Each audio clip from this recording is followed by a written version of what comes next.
Assalamu alaikum wa rahmatullahi wa barakatuh. Today we'll be covering respiratory physiology. This is the second part of the respiratory lecture. Last lecture we discussed respiratory anatomy.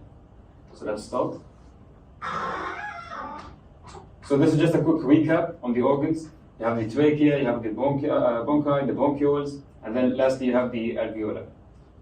So first let's discuss volume and pressure.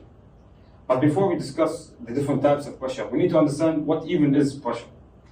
Pressure is force over an area. Now the air around us, okay, it's not empty space. There are gases around us. And these gases, they have force on our body. And this force, okay, is what we call the atmospheric, because it's the atmosphere, atmospheric pressure.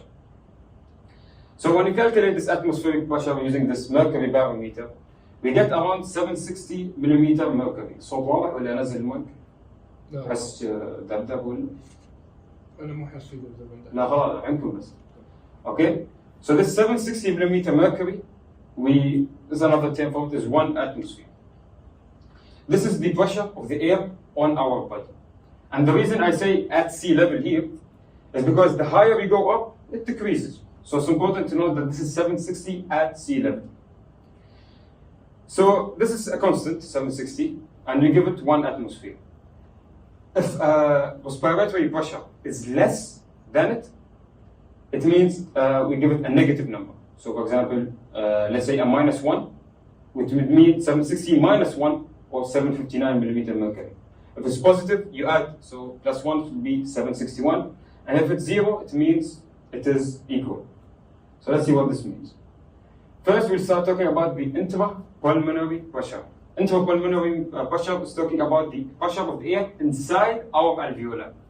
So, yes, it changes as we breathe, as we'll explain soon. But in the end, it always equals the atmosphere, which is why we see this. It's 0 millimeter mercury. Okay? So we can say it's 760 in general, or compared to the atmospheric pressure, we say it is 0. So this is the pressure of inside the alveoli. But what about inside the pleural space? So as you recall, the pleural space is this space between the lungs and the chest wall. And so this space is called visceral and parietal pleural. This space has pressure as well inside, has air pressure, and we call it the intrapleural pressure. So you have intrapulmonary and you have intrapleural pressure. As the intrapulmonary, this changes, it rises and goes down. But in the end, it usually equals around 4 millimeter less than the pulmonary. So if we say the pulmonary is 760, this would be 756. And the reason it actually even is -4, why is it -4? Yeah? Why is it not less? Why is it not more? It's because there are 2 forces, okay, that are acting against each other. First force is the forces that are trying to collapse the lung, so trying to collapse the lung. And then there are forces that are trying to expand the lungs. So first let's talk about the forces that are trying to collapse. First is the elastic recoil of the lungs. We know that the lungs, they are stretchable, okay? And when you stretch something, it wants to go back. Like imagine like a rubber band, when you stretch it, it wants to go back. Similarly, when you breathe and you stretch the lungs, they want to come back. And this is what we call the elastic recoil of the lungs. So this elastic recoil is trying to compress or collapse the lungs. The second thing is the surface tension inside the alveoli. As you recall previously, the alveoli, they have fluid inside.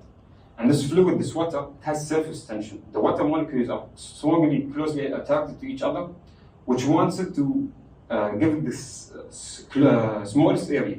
So for example, if you see this water bottle on top of this coin, instead of covering the entire coin, you can see it forms this droplet, because it wants the smallest shape possible. Similarly, inside the alveoli, they don't want the alveoli to expand, they want the alveoli to constrict. And so the forces that collapse are the elastic recoil of the entire lungs, as well as the individual alveoli, they themselves want to collapse. Now on the opposite side, you have forces that are trying to expand the lungs, okay? These are on the chest area.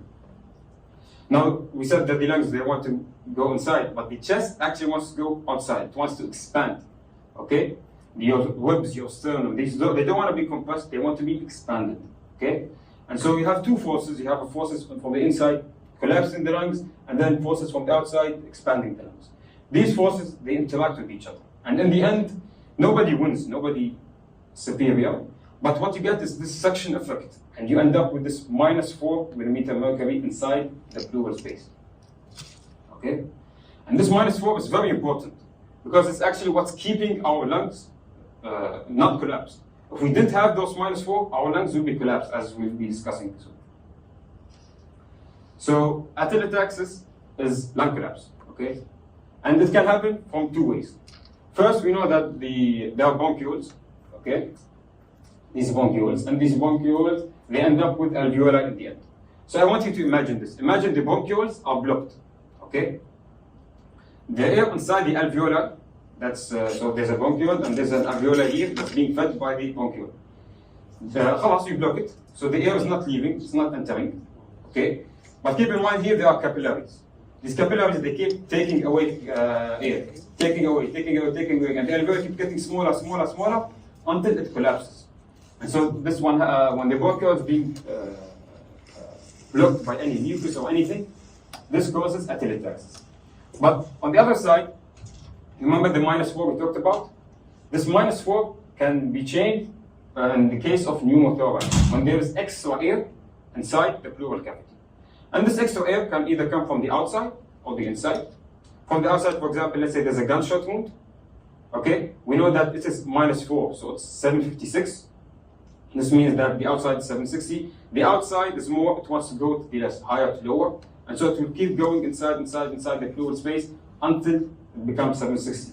So the -4 will be 0, because 760 and 760. And what you end up with is this. When it becomes 0, you lose this -4. And so 0 and 0, the lung collapses. Okay? And so this brings us also to the transpulmonary pressure. The transpulmonary pressure simply is the difference. It's P minus PIP.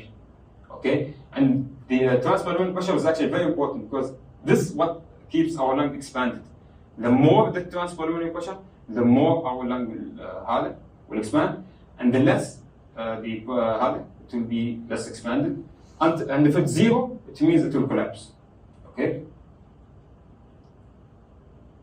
So this brings us to this question. A 70-year-old patient presents to the emergency department with shortness of breath, a history of COPD. Upon examination, the patient demonstrates decreased chest wall movement. Which of the following is correct regarding the transpulmonary pressure in this patient? What do you think? Any guess? It's gonna say the same. Say the same? Yes. Now this question is very hard because it's tricky. Okay. You'd think that by decreasing the chest wall, that the pleural pressure or the pulmonary, that would decrease. And you're correct. The individual pressures, the PIP and the people, they will change. But the transpulmonary is not about the individual. It's about the difference. So yes, this will change, but this will also change. And so when you measure both of them together, in the end, you have a normal transpulmonary pressure.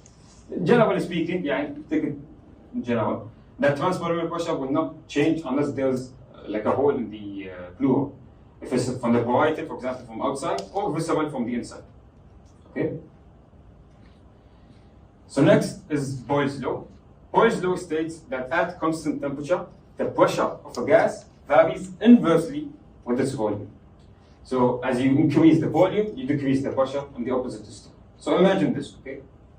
We know that gases, they like to assume the entire area, okay? So if I have a box, small box, and I have a big box, it's the same amount of gases inside, but the gases here, and so the force is increased, which means that the pressure is increased.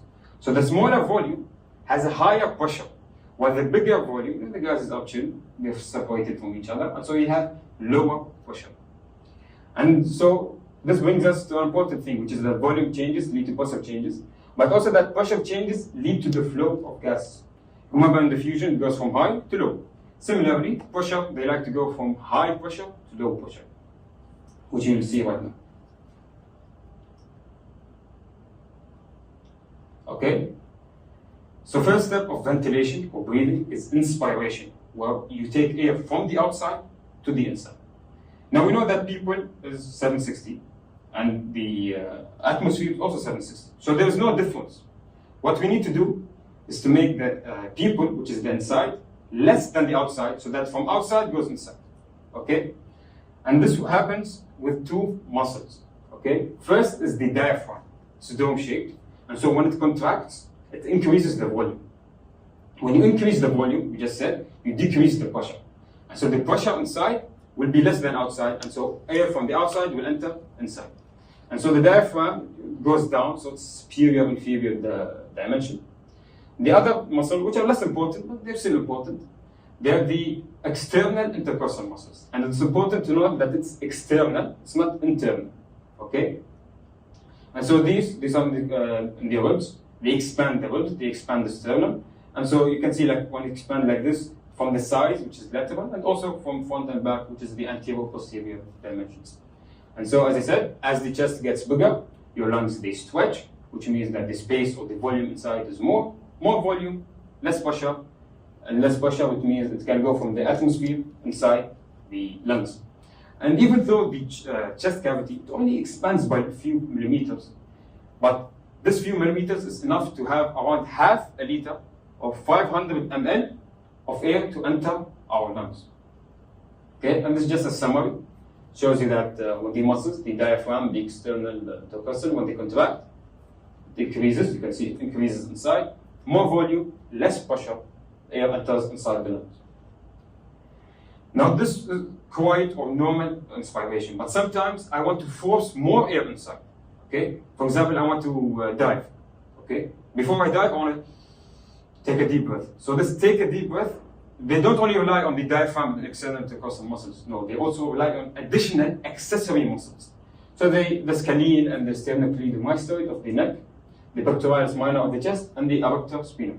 And so these muscles, they also contract, which means that the volume increases a bit more, which means more air can enter inside, because less pressure. Now this is inspiration. Relax, expiration. So we talked that the muscles, they contract to expand. But unlike inspiration, this is not dependent on the muscle contraction to go back. It's dependent on the lungs elasticity, the recoil that we talked about earlier. So the muscles, they stop contracting, they relax. And we know that the lung, they want to come back, because when you stretch like something that's elastic, it wants to come back. And so this is just the elasticity of the lungs. It's enough to make the volume less. And as we said, if the volume is less, the pressure is high. So the pressure, instead of being 760, this time it's 761, which means it's more than atmosphere. And so from the inside, it's going to leave, it's going to go outside. Okay? And this just shows you that when they stop and they relax, the cavity, we call it passively. It's a passive process. Okay? And then air flows out of the lung. And similar to how we had forced inspiration, there's also forced expiration. Like for example, when you want to blow out a candle, you want to make it controlled, or for example, those who sing. And so these, they use muscles to do that, and specifically the abdominal muscles, as well as the internal intercostal muscles. Okay? Not the external, the internal intercostal muscles. So you can imagine to yourself, if you want to blow out all the air, you can feel that your abdominal muscles are engaging. So this is ventilation. It's just a quick summary. It shows you that you can see from 0 it became -1, and this is from -4 it went back to -6. But as you can see, the transpulmonary pressure is always there. Yes, this decreased, but so did this, and in the end they equalize. Okay. Additionally, there are also non-respiratory air movements. So air moves inside and outside of your lungs without you breathing. So stuff like coughing, crying, yawning. And some of these are like voluntary, but some are like reflexive, sneezing and hiccuping. Don't really hiccup on command. So this brings us to the question. During inspiration, what occurs as a result of the diaphragm contracting? Okay. See? Correct. The pressure becomes more negative because the space expands. More volume, less pressure. During forced expiration, which muscles are primarily responsible for increasing the intrathoracic pressure? B. B? B. B? Yes. Yes, because it's forced expiration, so the internal intercostal and the abdominal. What about forced inspiration? Which muscles? The scalene, the Scalene. muscle. So the neck muscles, Yes. The back the muscle. back muscle, yes, and the And the pectoralis. pectoralis muscle. So now we'll be talking about factors that influence the pulmonary ventilation. There are three factors that we'll cover here: airway resistance, alveolar surface tension, and lung compliance. So let's start with airway resistance. Airway resistance basically is about friction. You already covered this in the blood vessel chapter, but basically, you know, the air wants to flow or the blood wants to flow, and there's friction, okay? But unlike this cardiovascular system, the friction here is not really important. And the reason is because of two things. First, the main tubes, which are the trachea and the bronchi, they're huge, okay? So even if there's little friction, it's not gonna alter flow as much, okay? Even though you see the formula says increase resistance is decrease flow, but in terms of respiratory system, it's not as significant as, let's say, CVS. So that's the first thing. But as it becomes smaller, okay, you can see that the resistance, it increases, but until a point. So once it reaches the medium-sized bronchi, this is the highest point. But afterwards, it decreases. And the reason is this. Yes, the individual tubes, like the bronchioles and the alveoli, they are very small, so you'd expect high resistance. But because they are so much, when you add up each individual tube, you get a big tube, which is why resistance here also is not as significant. And actually, once it reaches the alveoli, we don't even care about the resistance anymore. It just, gas flow depends on diffusion, you know, high to low, high to low. So this is airway resistance. And so you'd expect, if there's an issue with airway resistance, okay, you would expect that the flow to be disrupted, which is exactly what this imbalance is about. So you know that the nervous system, okay, autonomic, you have the sympathetic and you have the parasympathetic. First, let's talk about the parasympathetic, and specifically what causes the bronchioles to constrict. So these are the, you can say, bronchioles. Some things cause them to constrict and become smaller, other things cause them to be bigger. So, for example, let's say I inhaled an irritant, okay, smoke, toxins, whatever. As a protective mechanism, my parasympathetic nervous system will constrict the bronchioles. They don't want bad toxins to enter inside the alveolar. Now this is good, but at the same time, when you constrict my bronchioles, I can't breathe, okay? And so, if you completely block it, even if I spend a lot of energy to breathe, I can't because it's blocked. No air will enter inside. So this is the parasympathetic.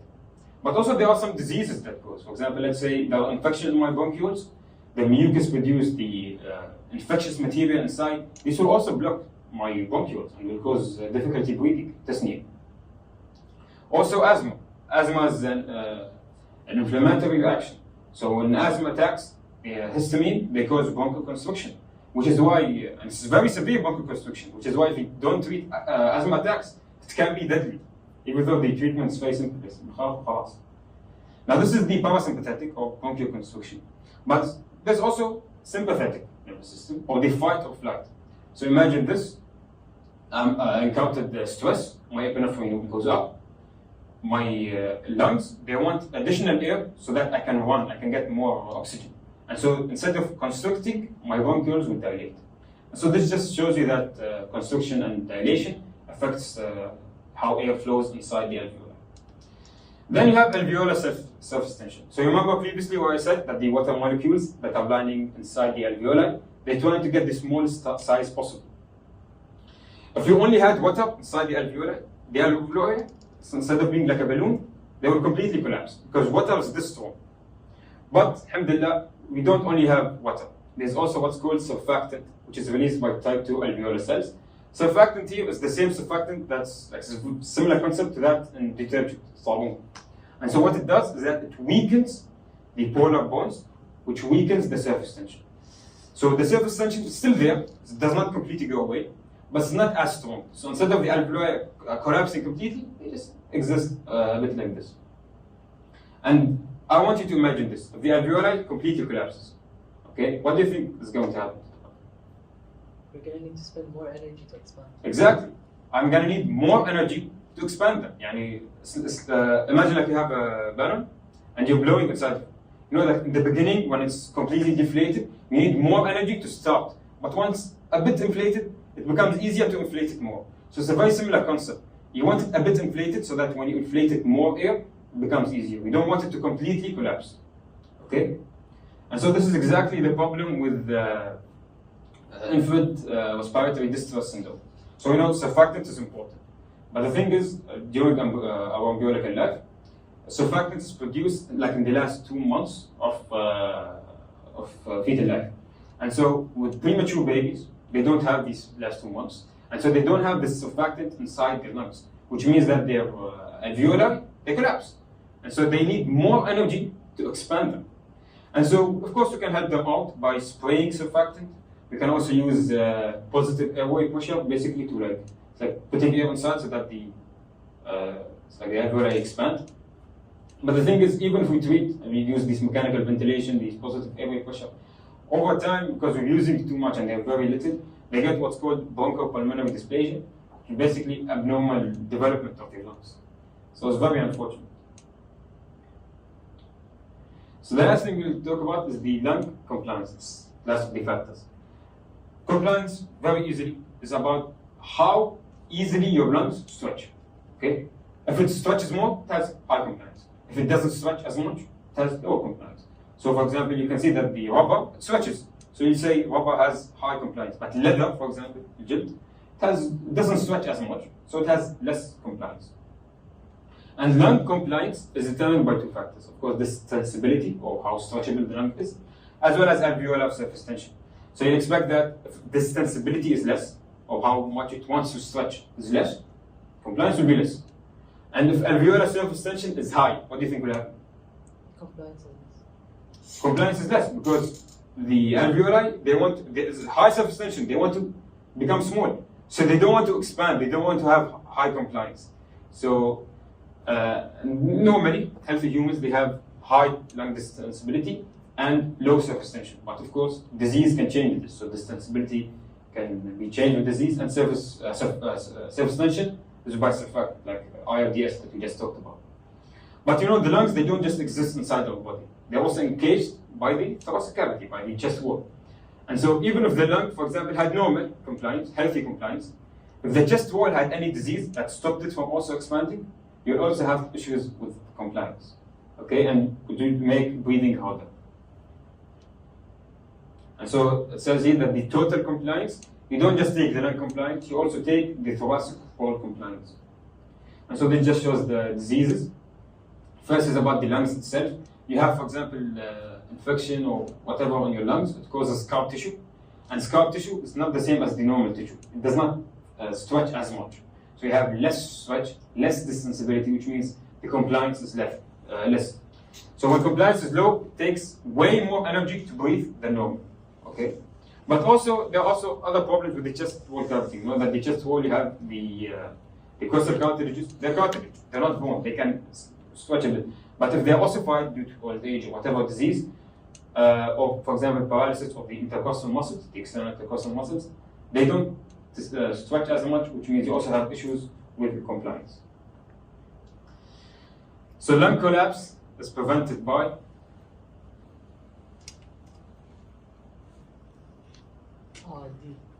D.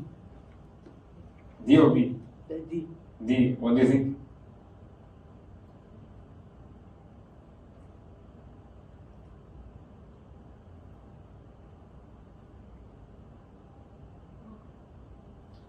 So the answer is D, which is high surface tension of the pleural fluid. Okay?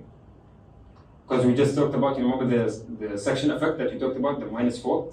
So this is because of the fluid, and you know this is pulling from here, this is pulling from here, there's tension.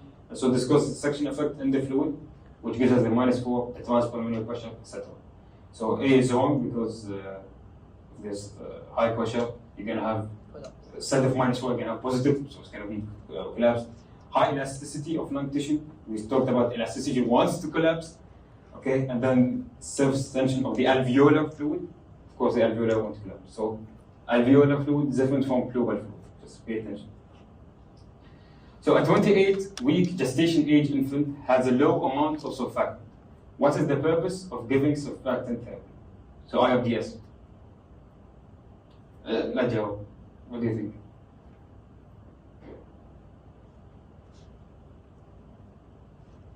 شوف رأيي اللي بالميتنج. So, if anybody online wants to answer, just خليك هناك شوف الحاجة فرعيدة.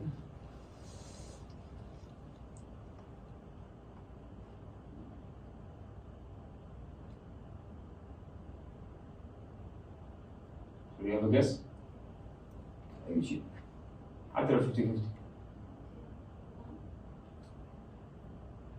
It's 2. So, surfactant, as we said, it reduces the surface tension inside the alveolar, and so, which means it increases the alveolar compliance, because compliance is how stretchable it is. Low surface tension means it's more stretchable. Okay? Well, number 1 says reduced bronchial constriction. Bronchial constriction is more about the, like for example, let's say epinephrine with the sympathetic nervous dilation. Okay, so we know surfactant helps to prevent the alveoli from collapsing. Why? How does it do that? Yeah. 1, 8.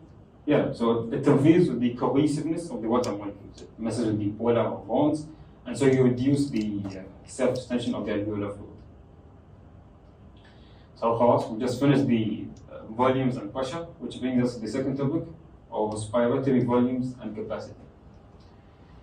You have respiratory volumes, and then you have capacities, which are combinations of the volumes. Normal breathing, okay? Normal breathing, the one we talked about where the diaphragm goes down and everything. This is what's called tidal volume. It's around 500 milliliters or half a liter. So I took a breath, normal breath. I can still add to that breath, okay? So I took a breath. This additional breath until I reach my maximum is what's called the inspiratory reserve volume. Here we also use the additional muscles like the neck muscles, the chest muscles. So this is called the inspiratory reserve volume. And the opposite is the expiratory reserve. So I took a normal breath. Okay, I dropped my breath, but I can still drop more. Like when you blow out a candle. And so this is the expiratory reserve volume. But even if I force myself to expire as much as I can, there will still be air inside our lungs, okay? Which is called the residual volume. And so I want to ask you, why do you think we have the residual volume? What's its purpose? What do you think?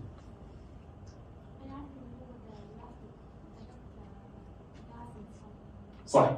الريزيدوال فوليوم واللي يبقى داخل. لكن شو هدفها؟ ليش عندنا الريزيدوال؟ ليش ما يكون صفر والاكسبيراتور يكون مثلا درجة؟ Exactly. Because you remember when we talked about the lungs is a bit inflated, like a balloon. Okay, it's not fully going the alveolar. It's a bit stretched. So what keeps it a bit stretched is this residual volume. It's what stops the entire collapse. So this is the volumes, but then combination of those volumes give you capacities. So first you have inspiratory capacity. I just give a normal breath out, not a full breath out, normal breath out. I breathe normally, but I also add to it, which is the inspiratory capacity. So this gives us the reserve, this gives us the capacity, which is around 3,600 milliliters. And then you have also the functional residual capacity, okay? I gave a normal breathe out. I lose the 500, but there's still air inside my lungs. So this is the functional residual, it's what's left, okay? So I can leave more air outside, and there's also the additional air that I cannot control, okay? There's also vital capacity, which is the exchangeable air. I take a full deep breath, and I release the full deep breath, okay? This is the exchangeable air, the air that I can release and take in, okay? It's the combination of these three volumes. And then there's the total lung capacity, which is all of the breathable air, plus the air that I cannot control, which is the residual volume. So these are volumes and capacities. But there's something you need to know. We know that gas exchange occurs where? Alveolar. So air doesn't enter directly to the alveolar. It goes from the nose, the pharynx, the larynx, to the trachea, etc. There's no gas exchange that occurs here, okay? But there's still air going here. And so this space where air passes, but we don't have gas exchange, we call it dead space. Space that does nothing, okay? Now this is anatomical, okay? Because anatomically, we cannot breathe through these places, and so this is around 150 ml. So remember the 500 we talked about, the normal breath? 150 of them we don't even use. So we only use 350, okay? But sometimes the alveoli themselves, they stopped functioning, or they burst, they, whatever happens to them. And there's no gas exchange. Yes, they have alveoli, but they're non-functional alveoli. So there's no gas exchange here. And this is what's called alveolar dead space. So if you want to know the total dead space, you just add the alveolar dead space and the anatomical dead space. And so you have all the dead space where no gas exchange occurs. Which brings us to the second point, which is pulmonary function test. I know, like when I was in foundation, I found this very hard, but once you understand like the very basic concept, it becomes very easy. So the spirometry just checks how well your lungs are working. So you breathe into this machine, and it tells you two things. It gives you first is the forced vital capacity. So what was the vital capacity previously? Oh, how much you can breathe in? Yeah, so it's the exchangeable air. The forced vital capacity, it's the same as the vital capacity. There's the same concept, okay? So here was exchangeable air. Here you take a full breath, نفس full, طلع كده لجوا. The forced vital capacity and vital capacity, they're the same thing. And then you have the forced expiratory volume. Okay, expiratory means you release the air. Basically, what happens? Okay, I want to know how fast I can release the air. So I took a full breath. Okay, my VZ, I want to breathe out. Okay, 1 second. 1 second passes. Normally, I should release 80% of the total air that I took. So, for example, let's say I took 10,000. Of course, I didn't take 10,000. Let's say I took 10,000, then 8,000 ml of air should have gone. Okay, so this is the concept. This is healthy, 80%. But due to some diseases, okay, we can see that the numbers vary. So spirometry doesn't give you specific diagnosis. Just can tell you whether it's two main types, whether it's obstructive disease or obstructive disease. Obstructive disease, from the name, there's an obstruction. Okay, and it can be from chronic bronchitis or asthma. We'll be talking about chronic bronchitis, but as we said, asthma, there's bronchoconstriction. Okay, so there's obstruction. I'm taking breath in, but I can't release them out. Okay, and so air becomes trapped. Now imagine this way. We said that the FEV, with the forced expiratory volume, it's how much air I can release during the first second. If there is an obstruction, do you think the amount of air that I will release will be the same as normal, or less, or more? Less? What do you say? Less. Why less? Because it's being obstructed. Because it's blocked. Like if you have, for example, like a small straw or a big straw. From the big straw, I can blow more air than the small straw. And so you see that you expel less air, which means that the FEV will be less than 80%. And so this tells you that you have obstructive disease. It doesn't tell you what's specific, doesn't tell you chronic bronchitis or asthma, but it can tell you if it's obstructive. The other is restrictive. From the name, you're restricting how much the lung expands. So it could be tuberculosis or fibrosis. Basically, the scar tissue, as we said, scar tissue does not stretch as much. So you have less total stretch of the lungs. And so here, all of these values, the vital capacity, total lung capacity, or functional residual capacity, all of these, okay, you're taking less air inside. Your chest is not expanding as much. You're not taking air as much inside. So everything is less. So you'll expect that the FVC, which is forced vital capacity, to also be low. Okay, you're not taking as much air inside. How will you release as much? Okay. As for the FEV, because there's no obstruction, it just doesn't stretch. So it goes normally, which is why you see that it's around 80%, maybe a bit more, because it's not as stretchable. But that's basically it. Okay, is this clear so far? Yes. The obstructive diseases, why is it only expiration that's affected? Why aren't we obstructing the air getting inside? So why air enters but it doesn't go out? Because if you remember, what brings air inside? The pressure changes. The pressure changes, yes. And what brings, so there's like muscle contraction. And the expiration is passive. So when you contract the muscles, you're still gonna be, it's not fully blocked, yeah, it's constricted. Maybe there's a bit of mucus with chronic bronchitis. And so air is going inside because the muscles are contracting, high to low pressure, etc. But when the muscles stop contracting, there's no muscle that pulling in inside, so it just passively goes. But because of it's passive, يعني not as much leaves the alveolar. That's good.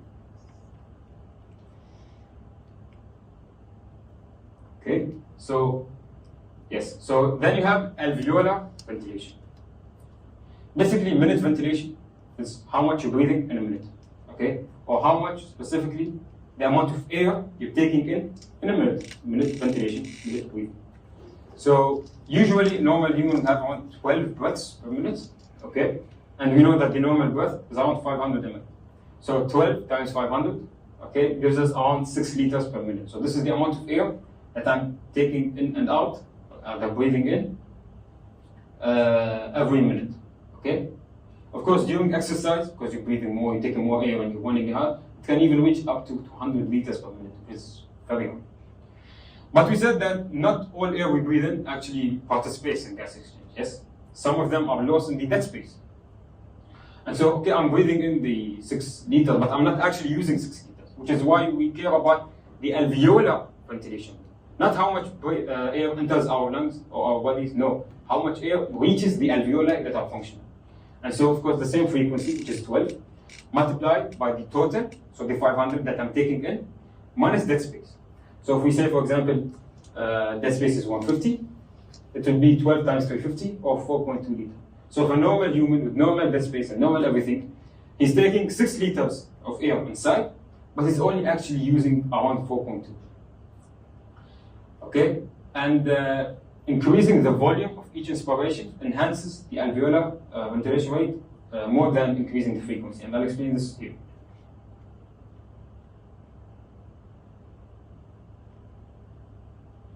Okay.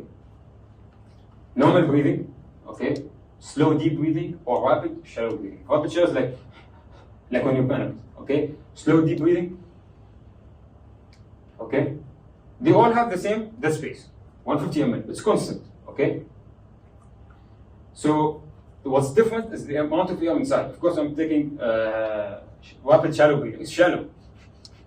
It's not going to be 500. It's going to be less, which is around 250, okay? Slow deep breathing, it's not going to be the same as, it won't be the same as, okay? So it's going to be 1,000. And the respiratory, of course, different. Yani if I'm taking rapid breathing, it's not the same as slow breathing, it's not the same as normal breathing. What this shows you is that when you multiply, which is the alveolar ventilation rate and the minute ventilation, we said minute is what? 12, or how many times you breathe, multiplied by the how many air I took inside, yes? So if you multiply the 500 with the 20, you get 10,000. But also if you multiply the 1,000 with the 10, you also get 10,000. And if you multiply the 250 by the 40, you also get 10,000. So if you only look at the minute ventilation rate from the outside, it's normal, it doesn't matter. Slow breathing, rapid breathing, it's all the same. الفرق when you take into consideration the alveolar ventilation, you can see that the values are less. Because what you're doing here is you're removing the dead space volume. If I'm taking a deep breath, okay, it's 1,000, I'm removing only 150 of them.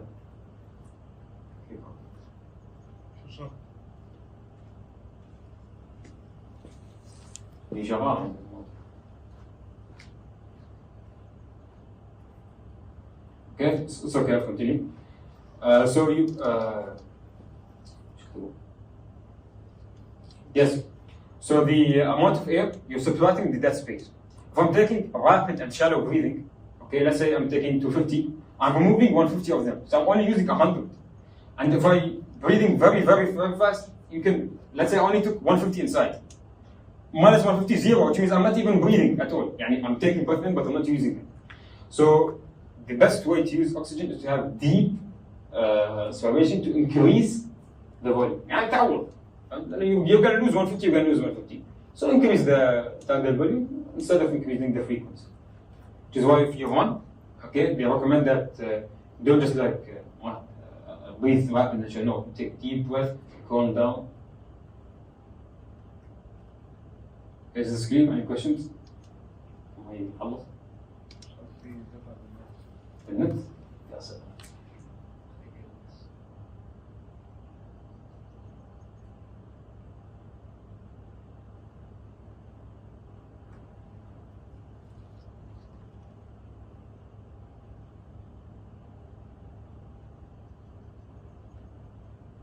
Okay. So as you can see, that the alveolar ventilation rate is best during slow deep breathing, and it's very bad during rapid shallow breathing. And if it becomes even more rapid and even more shallow, this might even be zero. You're not actually reaching the air is not reaching the alveoli at all. يعني أول ما يدخل هني قبل ما يوصل اللنجز على طول يطلع، أول ما يدخل على طول يطلع. So this brings us to the questions. A 20-year-old male is getting ready to blow up pool float because he can't find the air pump. Okay? بينفخ. He takes a big breath after exhaling normally. Okay? The air he takes in is what? So he exhaled normally, then he took a full air. What do you call this? B. Huh? B. B. Because capacity is between the tidal, or خمسية, or zero. Okay? Which of the following changes accompanies the loss of elasticity associated with age? What do you think?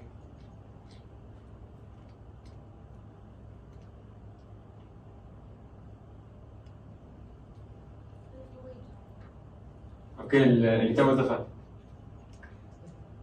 Is asking me. دي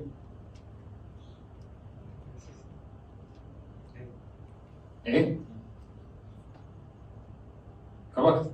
But if, when you lose elasticity, okay, the lungs don't stretch as much, which means they don't hold as much air. Less stretch, less storage for air.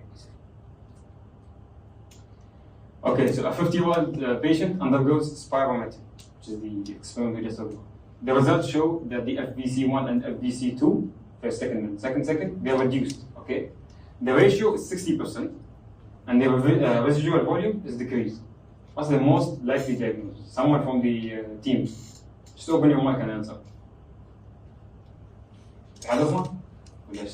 في صالح؟ اثنين كانوا صاروا خوف.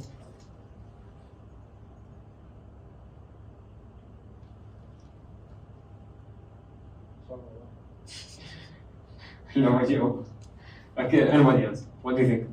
You have less هذا FEV ratio. What? Obstructive. Obstruct. Because you're releasing less air, so less per second. But how is the residual volume decreased? If you're releasing less air, shouldn't there be more air inside? More air inside.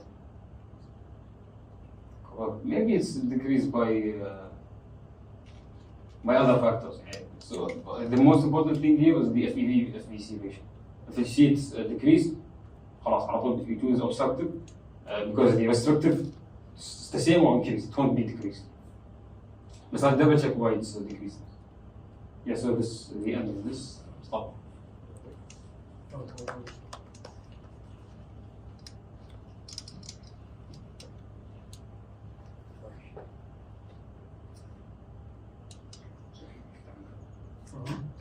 Okay.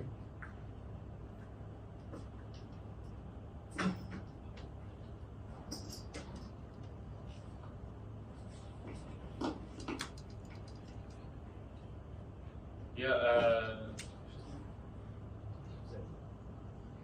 اللي كنا جنبي.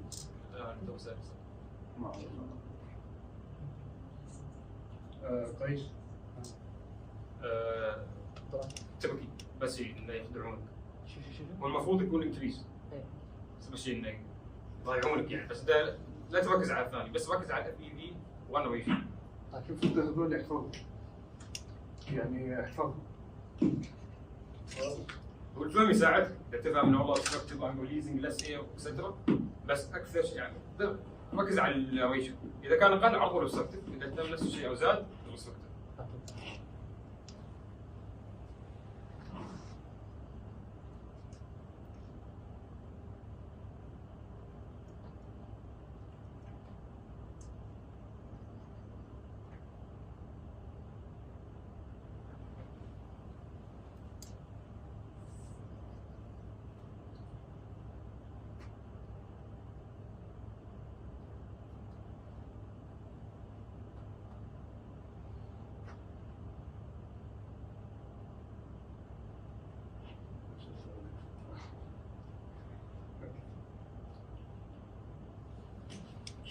صوت واضح لو عالي؟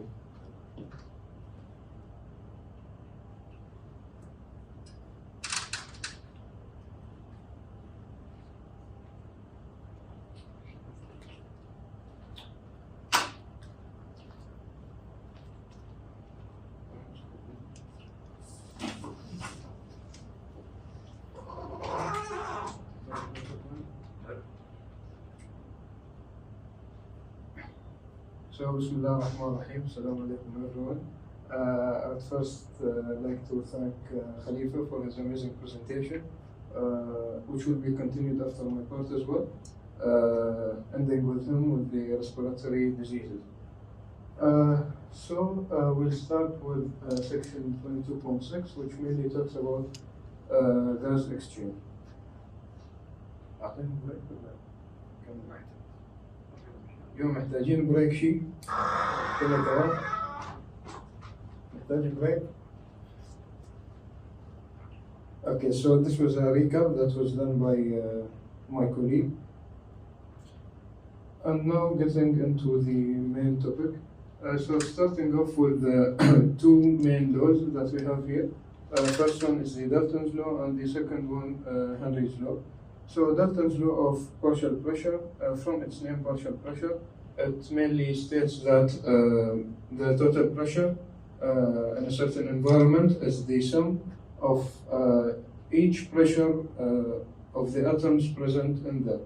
So for example, we have our atmosphere, which is mainly made up of nitrogen, carbon dioxide, oxygen, and the other gases. The total pressure is 760 millimeters mercury, about that yani. This is the total pressure. The partial ones are, for example, the nitrogen, which makes up about 560 millimeters mercury, oxygen making up, I'm not sure about it, but I think about 110 millimeters mercury. Yani, just take it as an example. The idea is that these 2, 3, 4 pressures, they all add up to make the 760 millimeters mercury, which is the total pressure. And the partial pressures are yani each type of atom making it. So the partial pressure of nitrogen, the partial pressure of oxygen, of carbon dioxide, and the other gases makes up the total. Now, with the second law, which is Henry's law, that states when a gas is in contact with a liquid, the gas will dissolve in the liquid in proportion to its partial pressure. So basically, if we have like in our lungs, specifically between the alveoli and the pulmonary capillaries, the oxygen comes from the bronchioles descending to the alveoli, and at the same time, blood carrying carbon dioxide in the pulmonary capillaries. Like depending on the partial pressure of oxygen, which is higher in its gaseous form in the alveoli, the partial pressure of oxygen in the alveoli is higher than the partial pressure of oxygen in the pulmonary capillaries in its liquid form. What happens, it goes from the gaseous form to the liquid form, according to its pressure gradient, yani going from a higher concentration gradient to a lower concentration one. And the same idea applies for carbon dioxide, going from its liquid form, which is in the pulmonary capillary, into the gaseous form بالalveoli itself.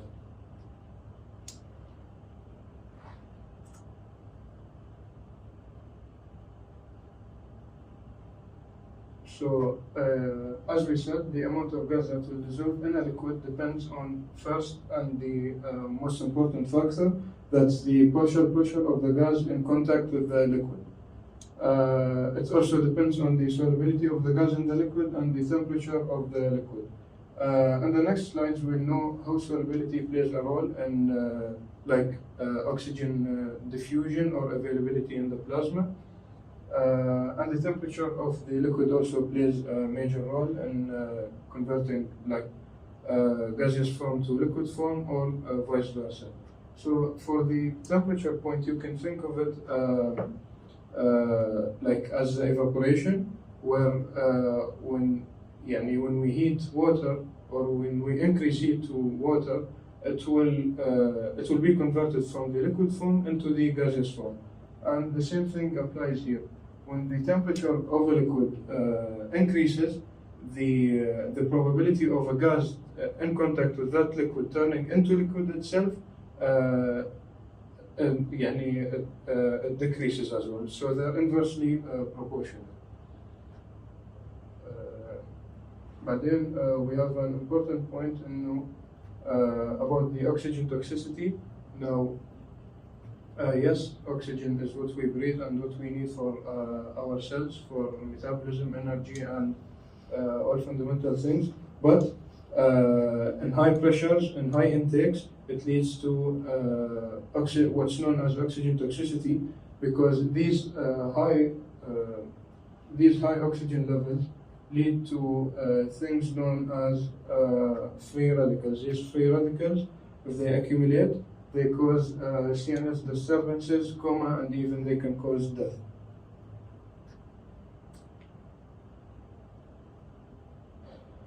So the composition of the alveolar gas. Here, when we say the composition of alveolar gas, we mean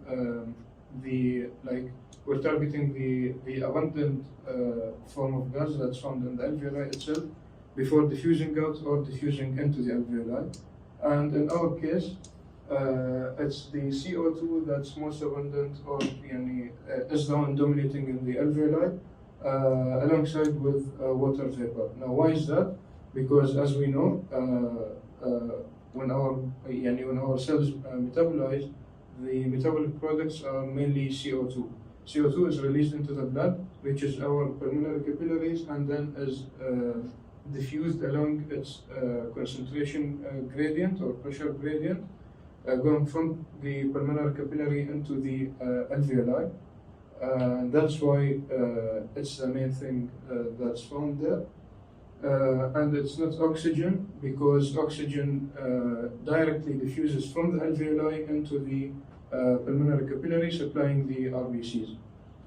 Water vapor is there alongside with CO2, as I said, because our respiratory cells normally they create mucus and other things that lead to the production of water vapor, so that when we breathe, for example, cold air, it becomes warm, so that we don't have constrictions and such things. It also acts as an environmental factor for mucus production. It helps in accumulating mucus and trapping pathogens and so on and so forth.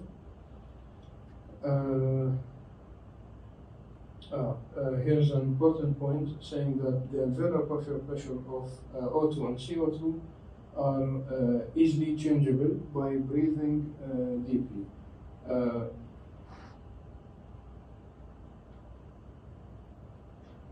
So when we breathe deeply, what happens is that we're intaking more oxygen, increasing the oxygen pressure, and so its diffusion into the blood.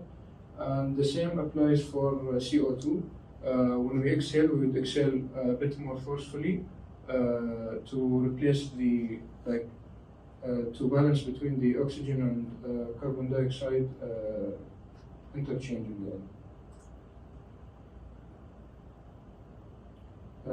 Now with the external respiration. Now, before going into the slide itself, what we mean by external respiration is is simply the process of gas diffusion that happens at the alveolar and capillary level, in which, as we know, oxygen diffuses from the alveoli into the pulmonary capillary, and CO2 from the pulmonary capillary into the alveoli. Now, there are three factors that influence the external respiration. First one, and the most important thing, as I said in the previous slides, and it's like this one, the partial pressure gradient and the gas variabilities. Second one is the thickness and surface area of the respiratory membrane.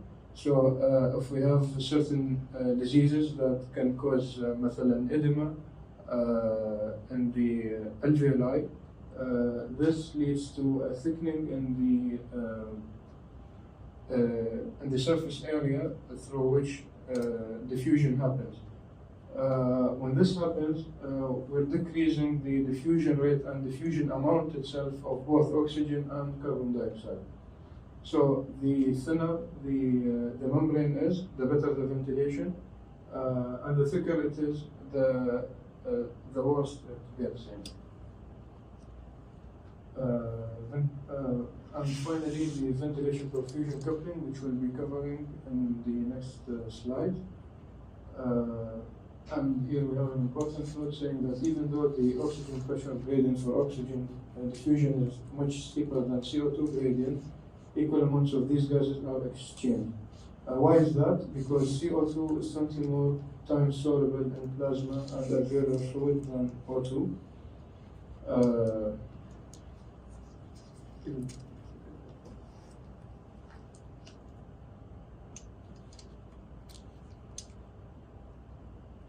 So, the pressure gradient for oxygen drops from 106 to about 60 millimeters mercury, and the carbon dioxide drops only by a difference of 5 millimeters mercury, which is from 45 to 40. The reason behind that is because CO2 is more soluble in plasma. For oxygen, it's mostly the gas that's being exchanged. While for the CO2, because we have more CO2 in plasma compared to oxygen, the pressure gradient of it doesn't decrease by much, because there are at the same time a great amount in the liquid form.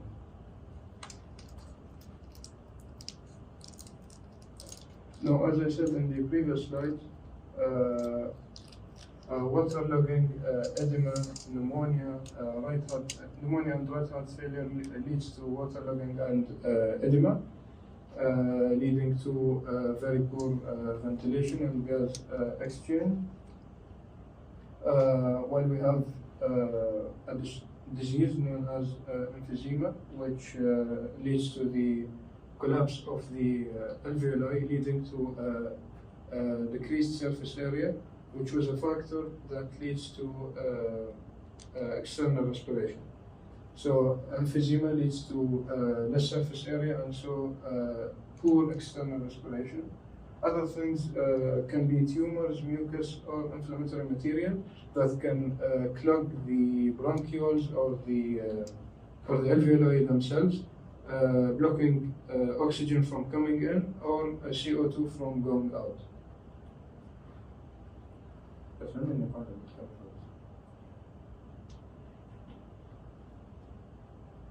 So, for the ventilation perfusion coupling, which was the third factor leading to external respiration, we'll first start by defining ventilation or differentiating between ventilation and perfusion, where ventilation is the amount of gas reaching the alveoli, and when we say the amount of gas reaching the alveoli, we're mainly talking about CO2 diffusing from the capillary into the alveoli. صح ولا عكس؟ لا صح. Okay. The ventilation is mainly controlled by CO2. So how is that? When CO2 diffuses from the capillary into the alveoli, in large amounts, it leads to bronchoconstriction.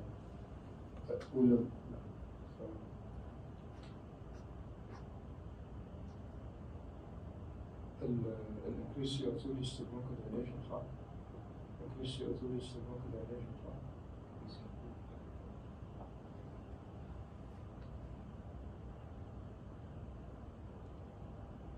Okay, so the CO2 controls the ventilation by altering the bronchial diameter, in which large amounts of CO2 leads to bronchodilation. While perfusion is the blood flow in the pulmonary capillaries themselves, and is controlled by oxygen, when more oxygen reaches the pulmonary capillaries, it stimulates the endothelial cells of the blood vessels to release what's known as nitric oxide. Nitric oxide is a vasodilator. Now, why does that happen? صح. Dilation, صح. بالضبط.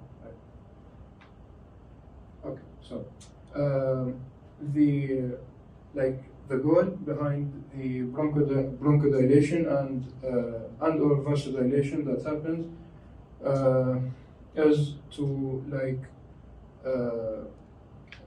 to supply as much as oxygen as possible to the available RBCs and to get rid of as much as possible CO2 from our body.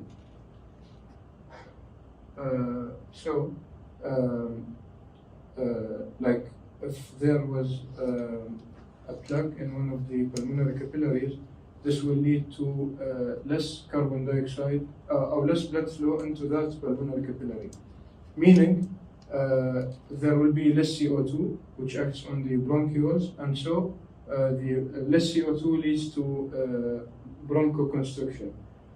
How does this bronchoconstriction benefit us? Is because we don't waste the oxygen that's supplying this alveoli. لأنه this alveoli is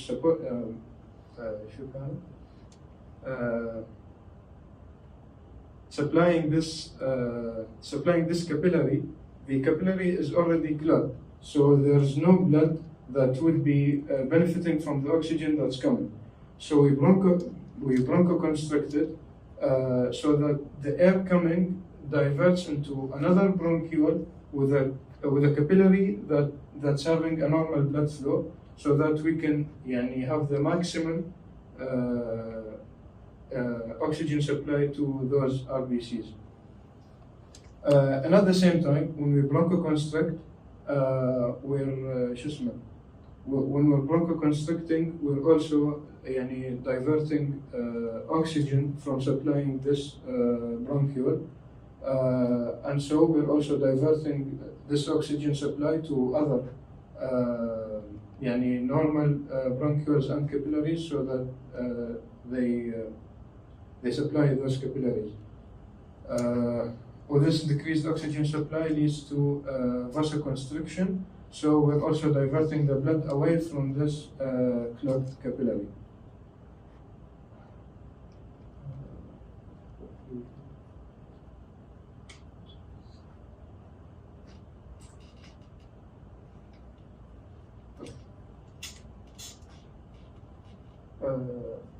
So now we're done with the external respiration. Now we go with the internal respiration. The internal respiration is just like the external one. It has the same idea, same principle. Oxygen goes from an area of higher concentration into an area of lower concentration. بمعنى آخر إنه our tissues are always oxygen deficient. وبالتالي when RBCs pass through, they donate these oxygens.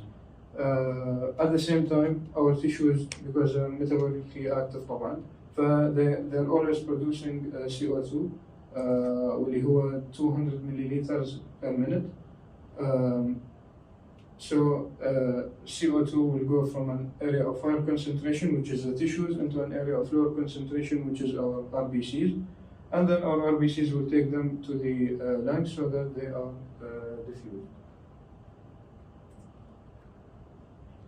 Now proceeding to the seventh section of this chapter, which talks about oxygen and CO2 transport.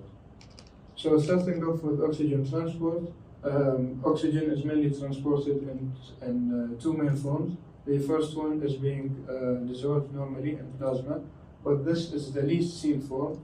Why is that? Because oxygen is non-polar, and H2O, which makes up 90% of our plasma, is polar. And as we know from basic chemistry, polar doesn't dissolve polar, and vice versa. So because oxygen has lower water solubility. So the percentage of oxygen that we see dissolved in our whole plasma or blood makes up 1.5%. The rest, which is 98.5%, is found bound to hemoglobin. And as we know, hemoglobin is made up of 4 polypeptide chains, each one of those having an iron center. And each iron binds to this oxygen. And as we can see, here is the simple equation in regard to hemoglobin, where hemoglobin that doesn't have oxygen is known as deoxyhemoglobin or reduced hemoglobin, and an oxygenated one is written in this form, HbO2, and is known as oxyhemoglobin. طبعا the H plus here, يعني when oxygen binds, it replaces the H plus that was in the hemoglobin, and the H plus is released.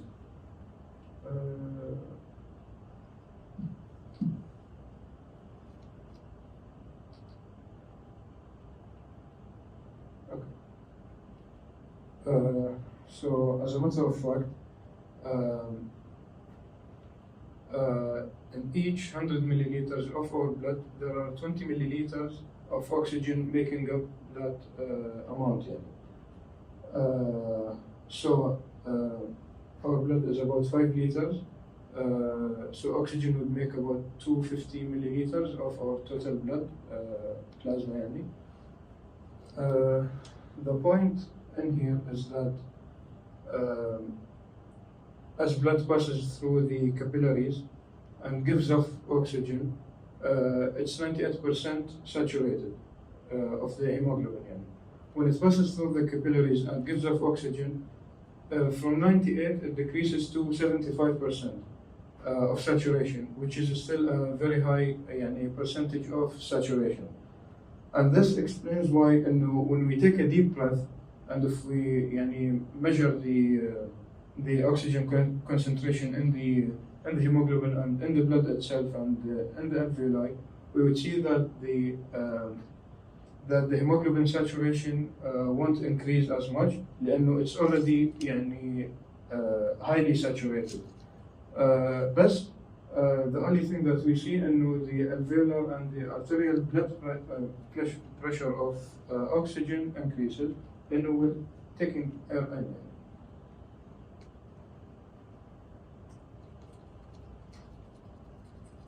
Okay, so other factors influencing hemoglobin saturation, we're done with the oxygen.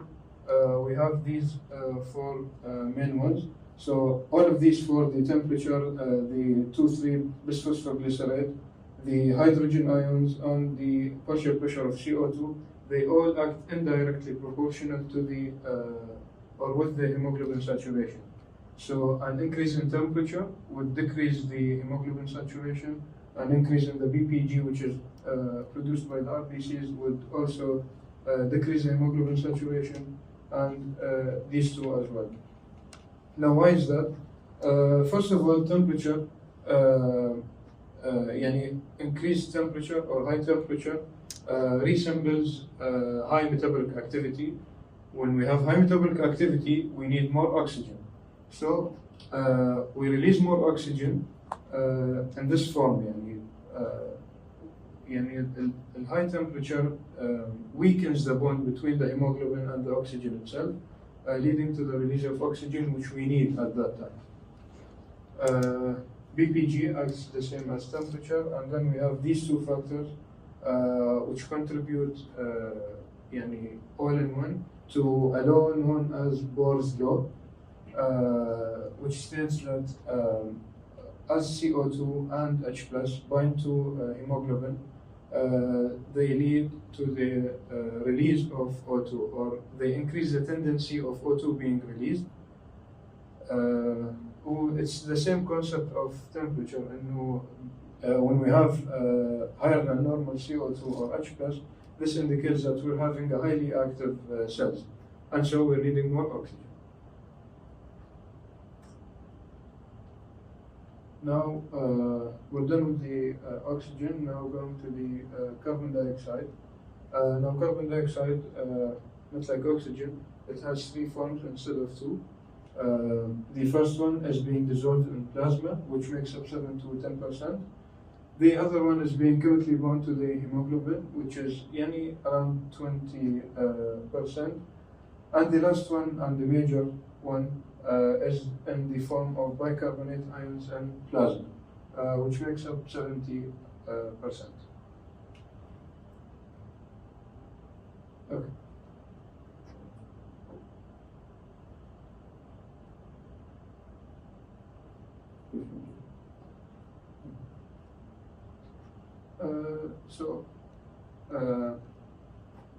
The idea of the bicarbonate ions in plasma, it's like a small process in which CO2 gets into the RBC, and as any other cell, we have water in the RBC.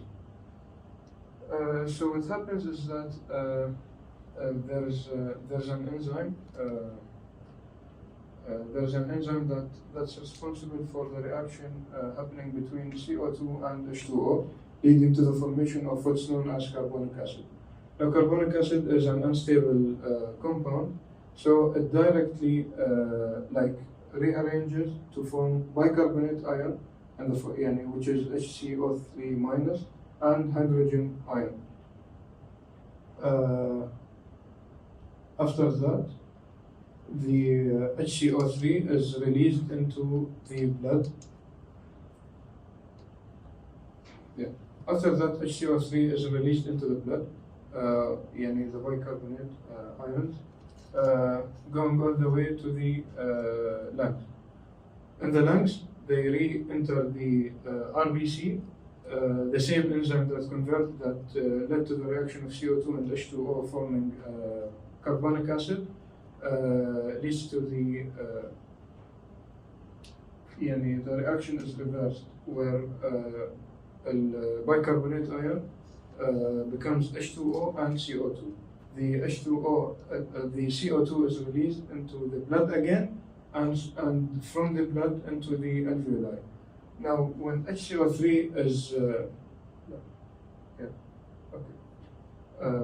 now going back into the tissue part, where the HCO3 leaves the RBC. When it leaves the RBC, as you can see, it's having a negative charge.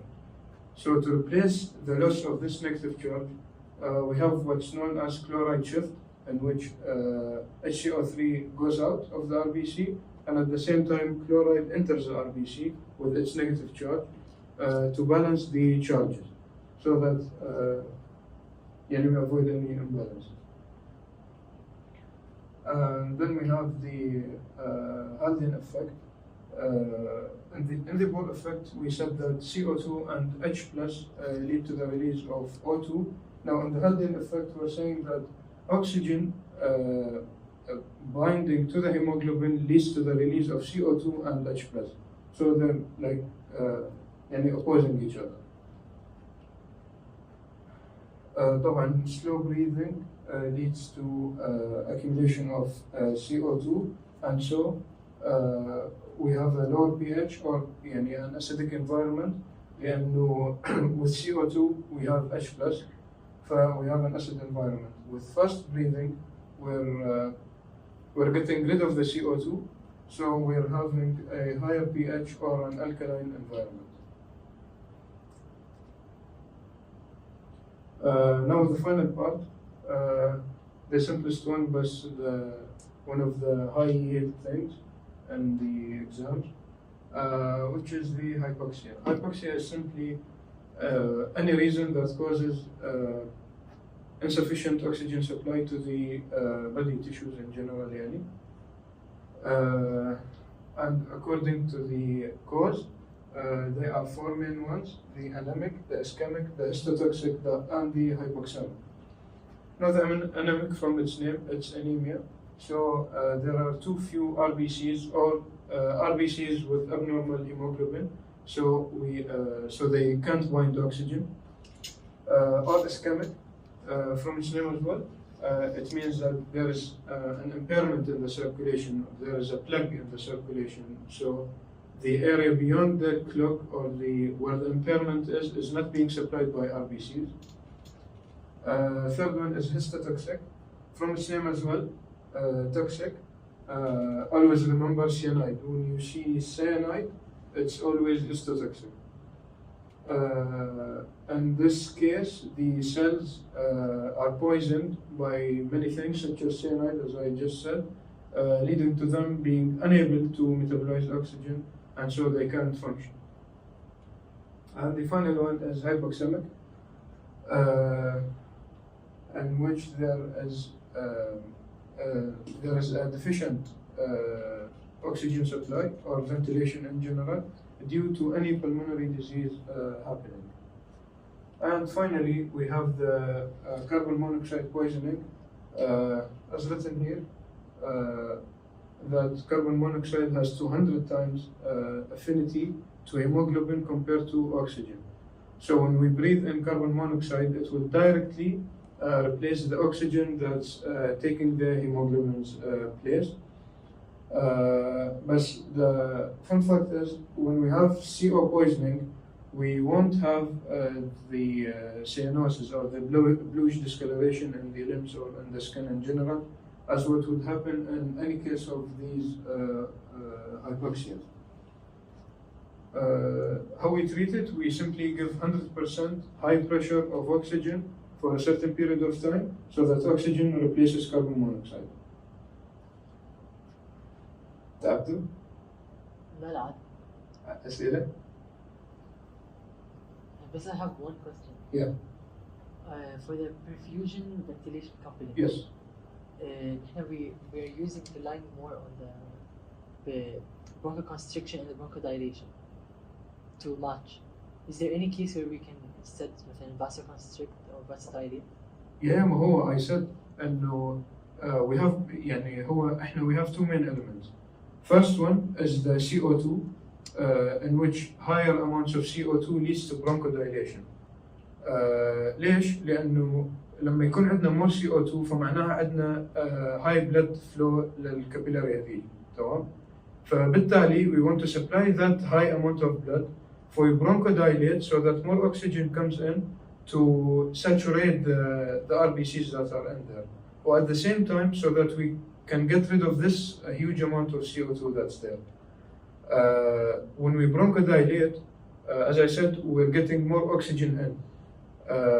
More oxygen, يعني oxygen directly acts on endothelial cells اللي هم vessels يعني, and so they release nitric oxide, and nitric oxide is a vasodilator, تمام? It also increases the blood flow, يعني it causes vasodilation. With oxygen deprivation, normally the vessels would constrict, تمام؟ مش يعني they wouldn't constrict as of like a neuro order, but they would be in a state that's more constricted compared to the more supplied capillaries. تمام؟ Did I answer your question or not? تمام؟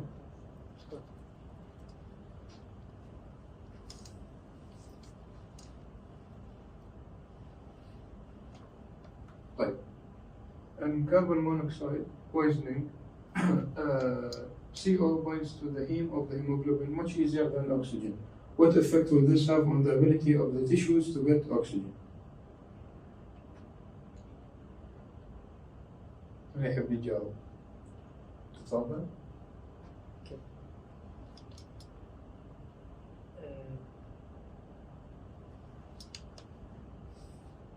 One. Yep. So hemoglobin will bind to less oxygen, and hemoglobin will not release as much oxygen to the tissue. And the explanation will. Yeah, because the affinity of carbon monoxide is much more than the Exactly. oxygen, so Yes. we won't have oxygen. Exactly. We won't have oxygen, and so not much will be released into the tissue. تمام؟ يعني هاي the second sentence, it doesn't mean إنه carbon monoxide will inhibit the release of oxygen, بس هو إحنا we already have low oxygen, low oxygen supply will be there to the tissue يعني.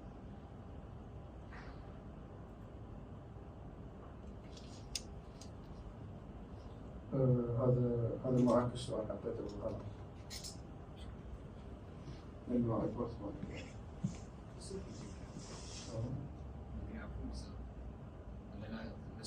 خليك انت اشرح بعدين. Individuals with tuberculosis or pneumonia have difficulty breathing because. Would you like to answer? جاوبي. تفضل. Forward. The thickness of the respiratory membrane is increased while the surface area is decreased. Yes.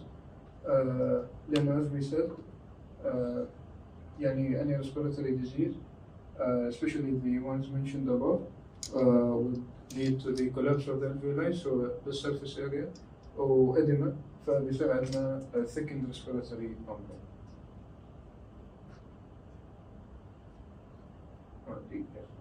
So the answer is D.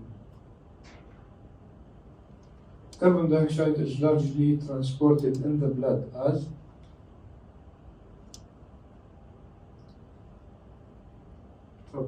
Bicarbonate. Yeah.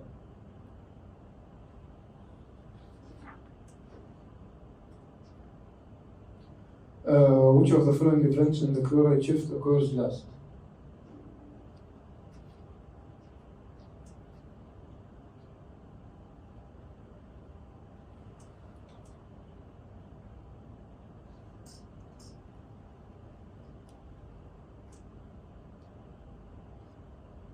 One.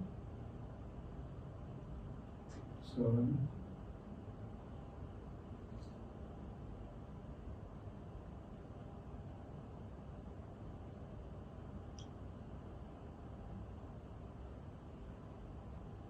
What was your answer? 4. Carbonic acid dissociates to form water and carbon dioxide.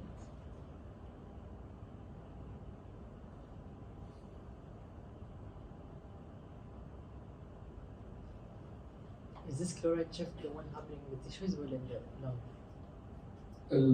Chloride shift the one happening in the tissues. اللي هو when you release the HCO3. So it will be 4. Exactly. مثل ذلك. ولا يهمك. How do we know if, because if they were referring to the one that happens in the lungs, it will be reversed. So how do we know what they're referring to?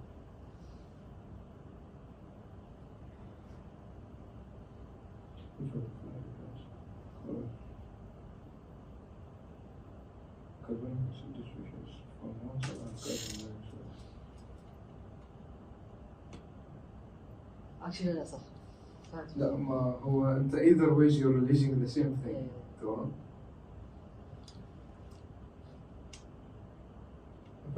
A person died in a fire at his home. The cause of the death was declared and carbon monoxide poisoning was the cause. يعني. Which of the following signs will not appear in this person? Exactly. Bluish color of the skin. 62 years old woman comes to the emergency department confused and has shortness of breath. Physical examination shows cyanotic skin. More investigations indicate congestive heart failure. Which of the following hypoxia this patient is suffering from?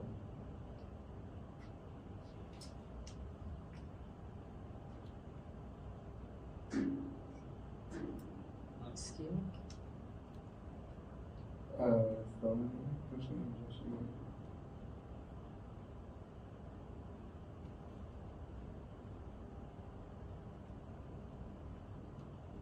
No. ولا ولا.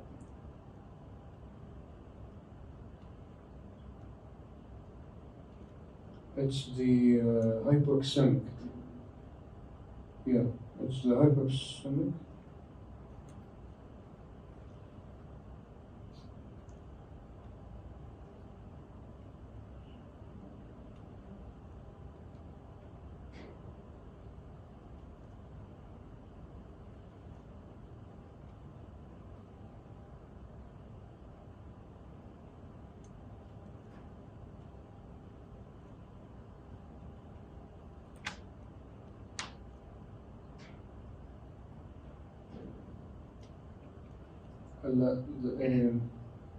It's supposed yes. Skim. Yeah, skim. Yeah, correct. ischemic hypoxia.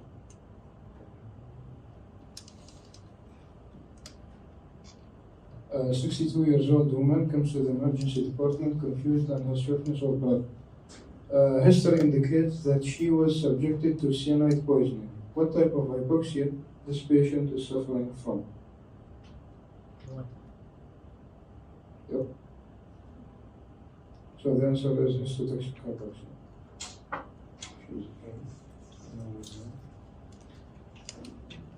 Which of the following correctly describes the mechanism of CO2 transport?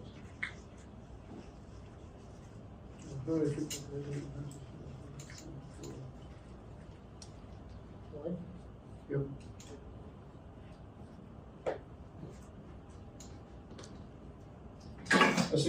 A 60 years old man was rescued from a car running in a closed garage. He was unconscious about arriving at the hospital. Which treatment is most effective? Yeah, why? Because if the car was running, it would be carbon monoxide. Exactly. Yes. With the last question, a man has moved to a high altitude place in a short time. What can be seen as in his oxyhemoglobin dissociation curve?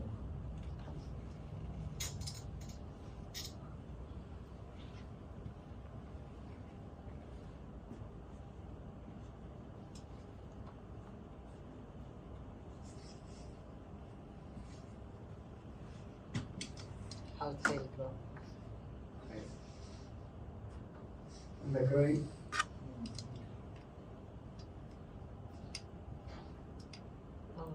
Three. I think it's 4. Yes. Right shift and increase in the BPG. Thank you, everyone. I hope you had the most benefit. Now I give the floor to my colleague, Khalifa.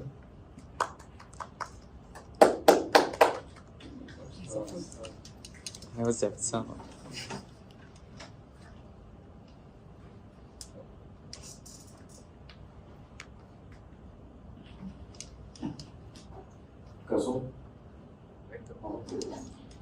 So now we'll conclude our session with the respiratory diseases. First, I'd like to thank Mustafa for his explanation.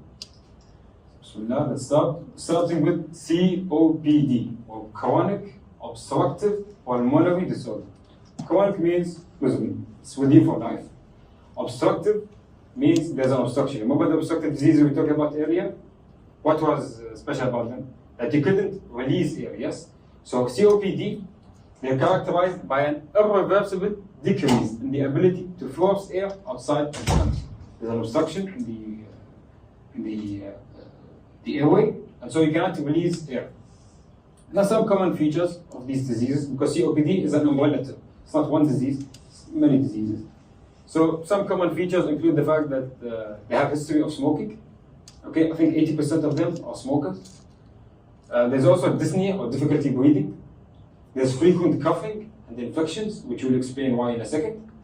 And then there's respiratory failure and hypoventilation.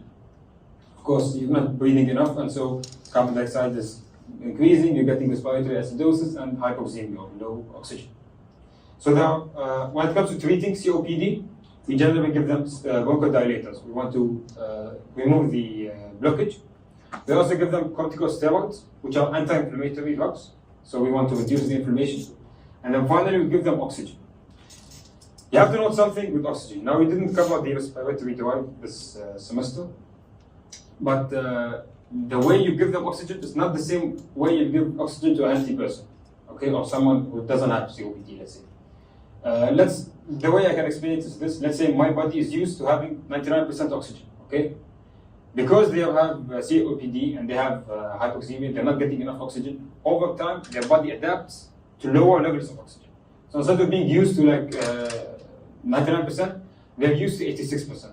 And so you shouldn't give them 99% when you're giving them oxygen mask. You should give them to what they're used to, which is I think 86 or something like that.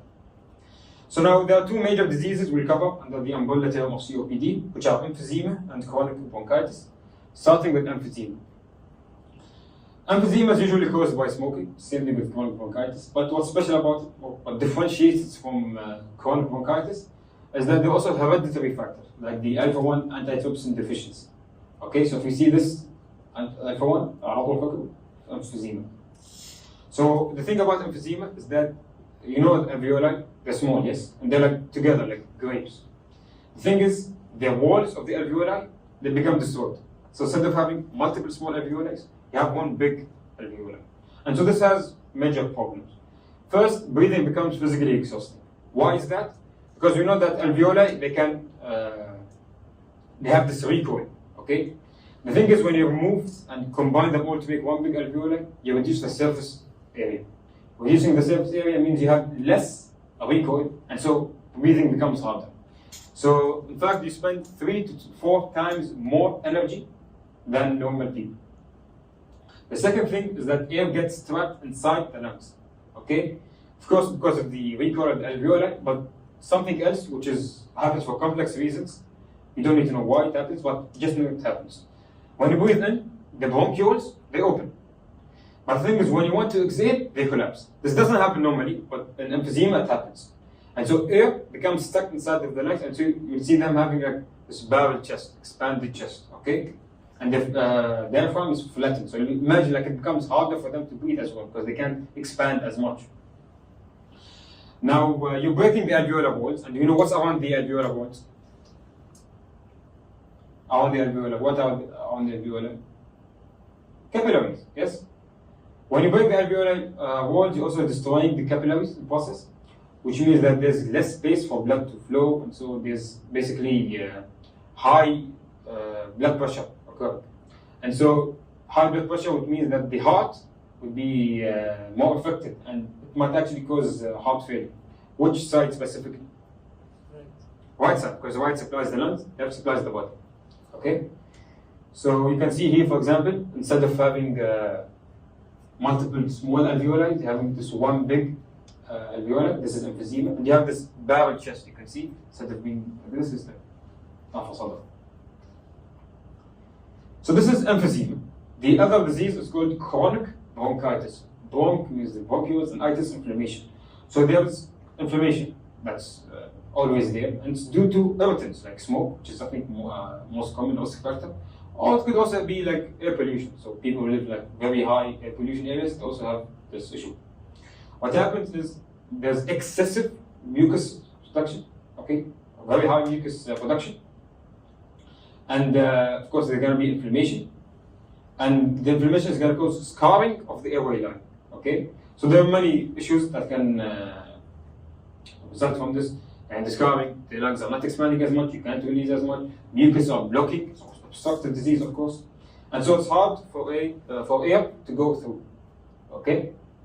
Another thing you need to know is that because there's a lot of mucus, bacteria, they love mucus, it's moist environment, dark environment, so you can see a lot of frequent pulmonary infections in chronic bronchitis. You can see here, for example, this is the normal, this is how it's reduced due to inflammation, there's a lot of mucus, etc. So there's something we call blue bloater and pink buffer, okay, when it comes to COPD. Just before I start explaining, note that this is not black and white, okay? The same patient with emphysema could have either this or this. So it's just a general idea, but it depends on many other factors like respiratory drive and how much the damage is, etc. But first you have the blue bloater, and it's more common in chronic bronchitis, so the B and the B and the B. Okay? And so it's blue bloater because they have this bloated head, usually, okay? You can see it here.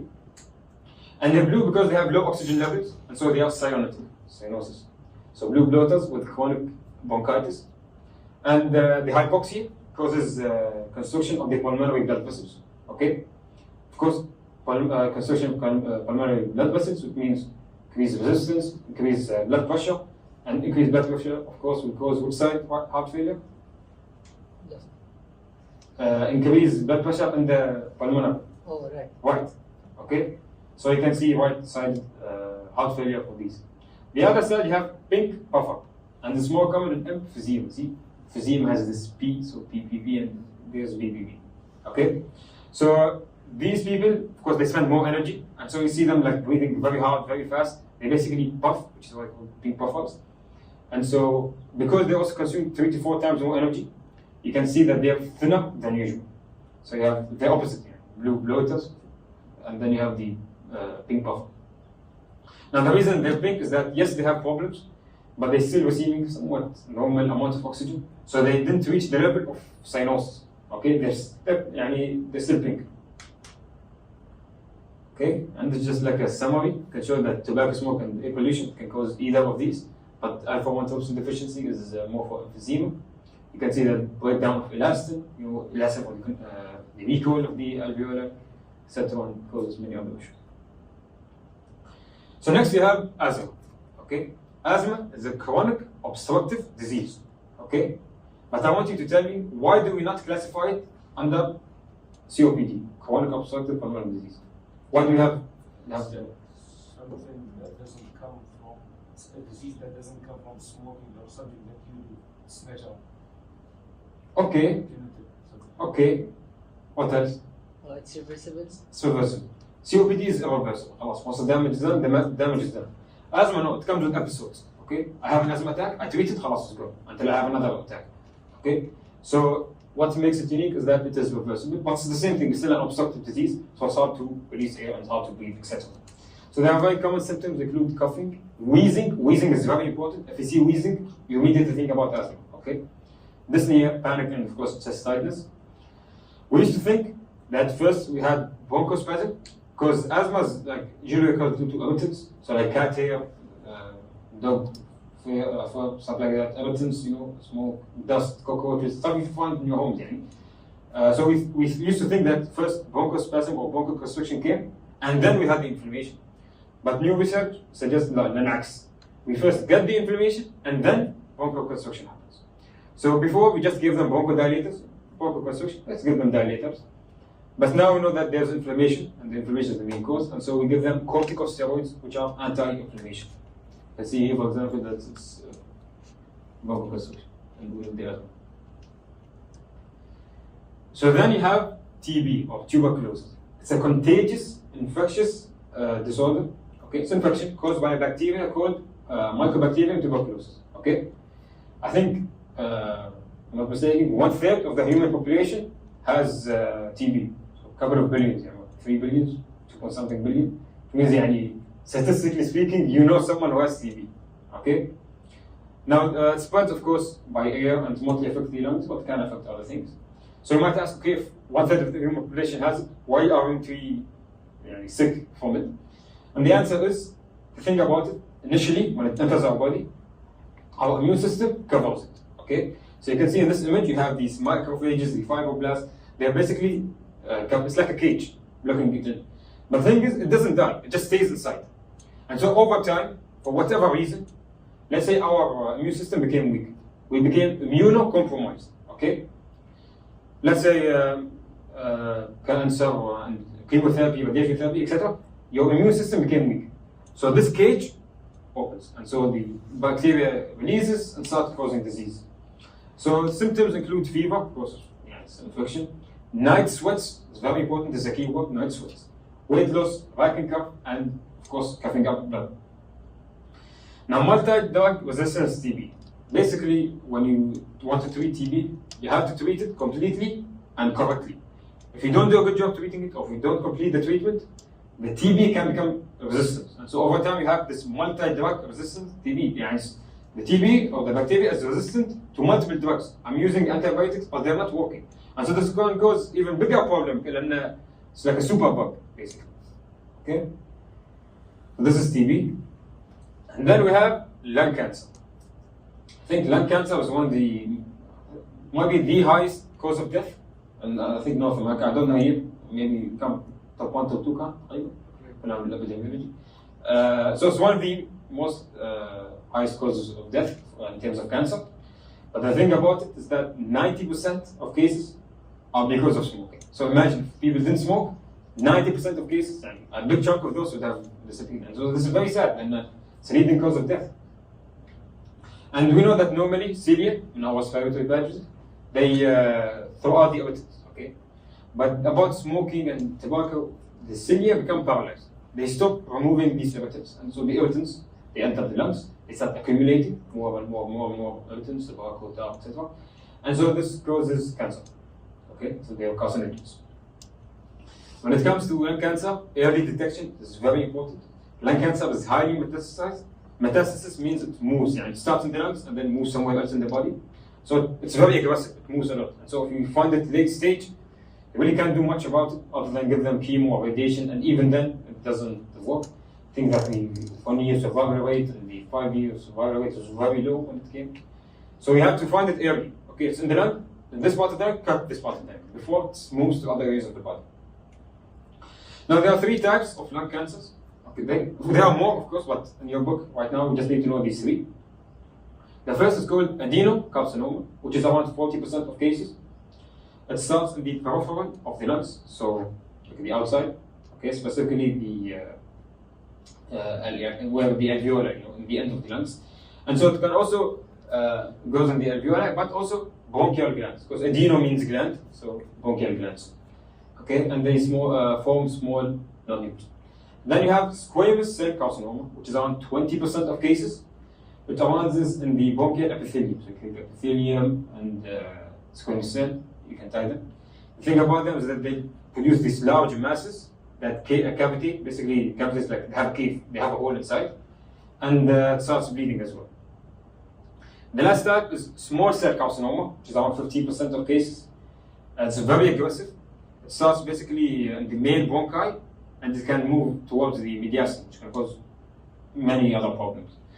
What's special about this is that it forms, of course, clusters of small cell carcinoma, but it can release hormones. So you can expect the cancer to release hormones like ADH. And so you have the syndrome of inappropriate ADH secretion, SI-ADH.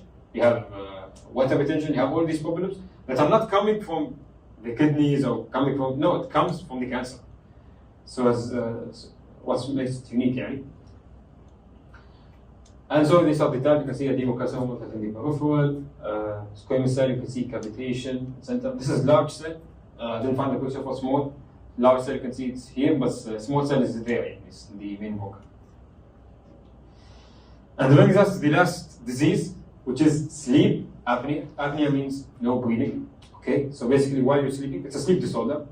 While you're sleeping, you temporarily stop breathing.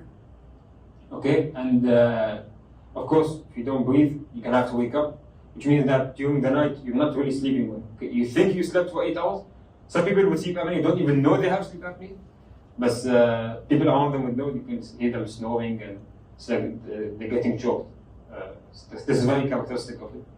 So, lack of sleep causes many diseases, many issues. Imagine you're driving, you're not sleeping well, this can cause accidents. So it's very bad. And there's 2 types. First is obstructive sleep apnea. Again, there's an obstruction. Why? Because the pharynx and your throat basically it relaxes, which blocks the airway. Okay? So this is more common in men than females. And if you have obesity, it makes it worse. Okay? The other type is central sleep apnea, and it's not related to the muscles, it's more related to the brain, central nervous system. And you didn't cover respiratory center, so you don't need to know exactly how it happened, but just keep in mind, there's no blocked airway, you stop breathing for other reasons. Okay? So it's not obstructed, it's central. When it comes to treating them, of course, there's blocked. So what you do is you use the CPAP, or continuous positive airway pressure. It's like a machine you use, and it opens up the, that's why we keep applying air, and it opens up the passageways. So, finally, I have some questions. A woman came into the clinic and upon examination showed signs of wheezing, chest tightness, and coughing. It was reported that she had recurring episodes of wheezing. She also mentioned that she had an allergy from cats. What is one characteristic of the disease affecting this woman? First, what's the disease? Asthma. Then wheezing. If you see wheezing, immediately think of asthma, unless otherwise, unless there's something with it. Okay? Asthma. What's characteristic of asthma from these? Inflammation. Inflammation. Asthma with inflammation. Pink puffers, blue bloaters, these are COPD. And frequent pulmonary infection is also COPD because the chronic bronchitis with the mucus, etc. Okay, so inflammation. A 50-year-old chronic smoker suffering from a lung disease in which his physical appearance is like a pink puffer. Which of the following is not a characteristic consequence of this disease? So what do you think?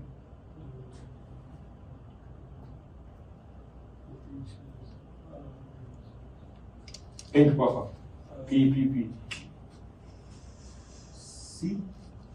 Patient is exhausted. Patient exhausted means he uses more energy. Right?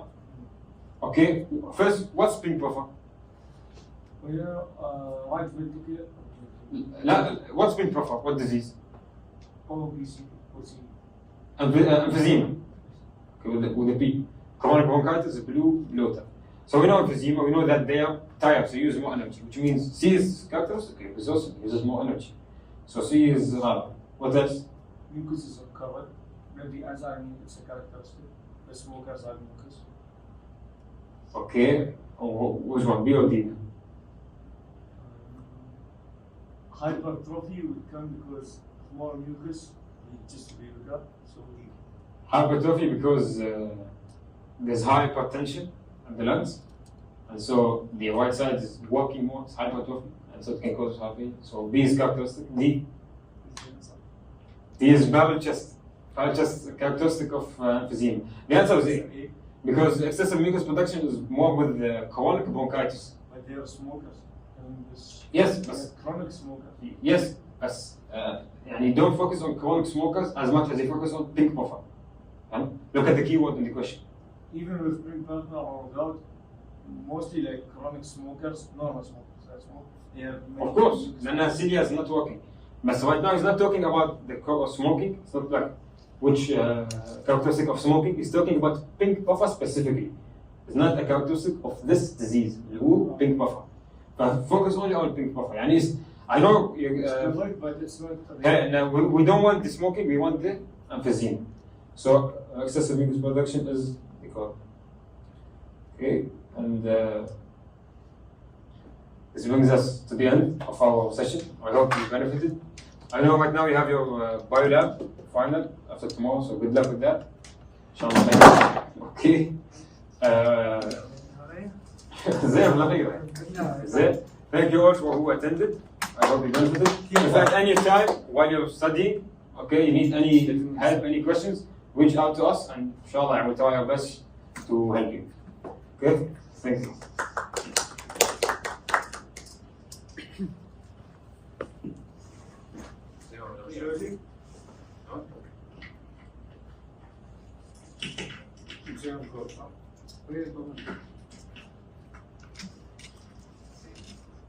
I'll stab you. Tab.